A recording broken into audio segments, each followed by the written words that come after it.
आपण सध्या धाराशिव जिल्ह्यातील भूम तालुक्यातील पात्रूड या सोयाबीन हमीभाव केंद्र या ठिकाणी आलेलो आहोत। आपण पाहू शकतो की आज सोयाबीन हमीभाव खरेदी केंद्राचा शेवटचा दिवस शासनाने केला होता।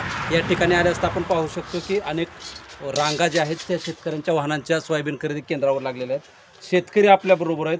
काय सांगाल, आज शासनाचा सोयाबीन हमीभाव खरेदी करण्याचा शेवटचा दिवस आहे, काय प्रतिक्रिया आपली, काय मागणी असणार आहे शासनाला? आमची मागणी म्हणजे एवढीच आहे की सरकारने मुदतवाढ द्यावा, जे काय राहिलेले शेतकरी त्यांची व्यवस्था या ठिकाणी म्हणजे त्यांना बी ह्याचा लाभ भेटावा एवढीच अपेक्षा। काही जणांनी विकले हे विकलंय, परंतु जे काय राहिलेत त्यांची गैरसोय होत नाही, परंतु ह्या ठिकाणी चांगली सोय होते आणि त्यांना बी काहीतरी शासनाचा लाभ भेटावा हेच आमची अपेक्षा आहे। सर बोलतील काय किती दिवसाची आपल्याला अपेक्षा आहे, किती दिवसाची वाढ मिळाली? किमान आपल्या जर सोयाबीनची पूर्ण जर विक्री व्हायची असेल तर किमान 15 दिवसाची अवधी असणं आवश्यक आहे, तरच आपल्या शेतकरी बांधवांचं जे राहिलेलं सोयाबीन संपते किंवा ते विक्री होईल। आणि म्हणून अशी विनंती आहे शासनाला पण की त्यांनी तात्काळ ही मुदतवाढ द्यावी आणि शेतकऱ्यांना सहकार्य करावं। काय भाव मिळाला आहे, काय अपेक्षा या भावावर समाधान आहे?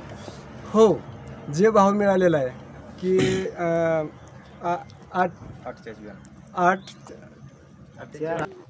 48-92 आणि ह्याच्यावर खरं पाहिलं तर समाधानी नाहीच आहे, त्यांचा खर्च पण निघत नाही।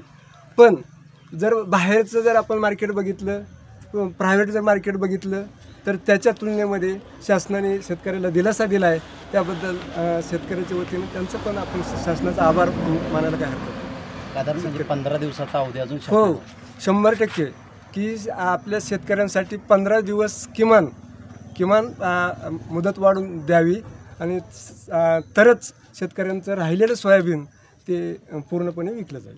आपण पाहतोय की या ठिकाणी या सोयाबीन हमीभाव केंद्रावर जे सोयाबीन घेत आहेत ते देखील हमीभाव केंद्र चालवणारे चालक आपल्याबरोबर आहे। काय सांगाल, आपलं नाव काय आणि साधारण किती शेतकऱ्यांची नोंदणी झाली आणि किती शेतकऱ्यांचा माल आला आहे आणि किती शेतकऱ्यांचा बाकी आहे? माझं नाव भीमा दत्तात्रय रांजवन।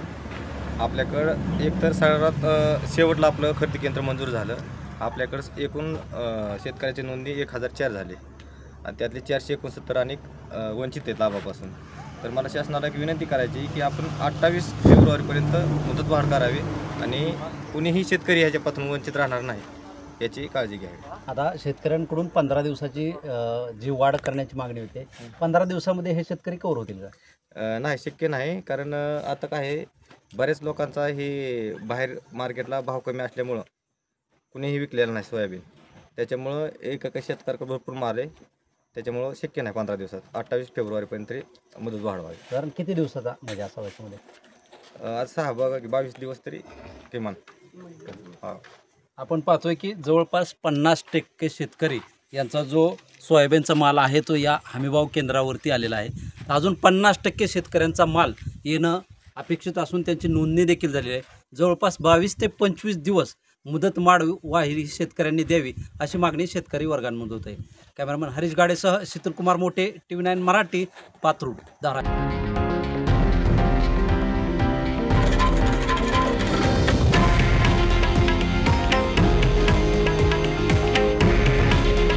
हे आहे देशातील नंबर 1 न्यूज नेटवर्क आणि आपण पाहत आहात TV9 मराठी।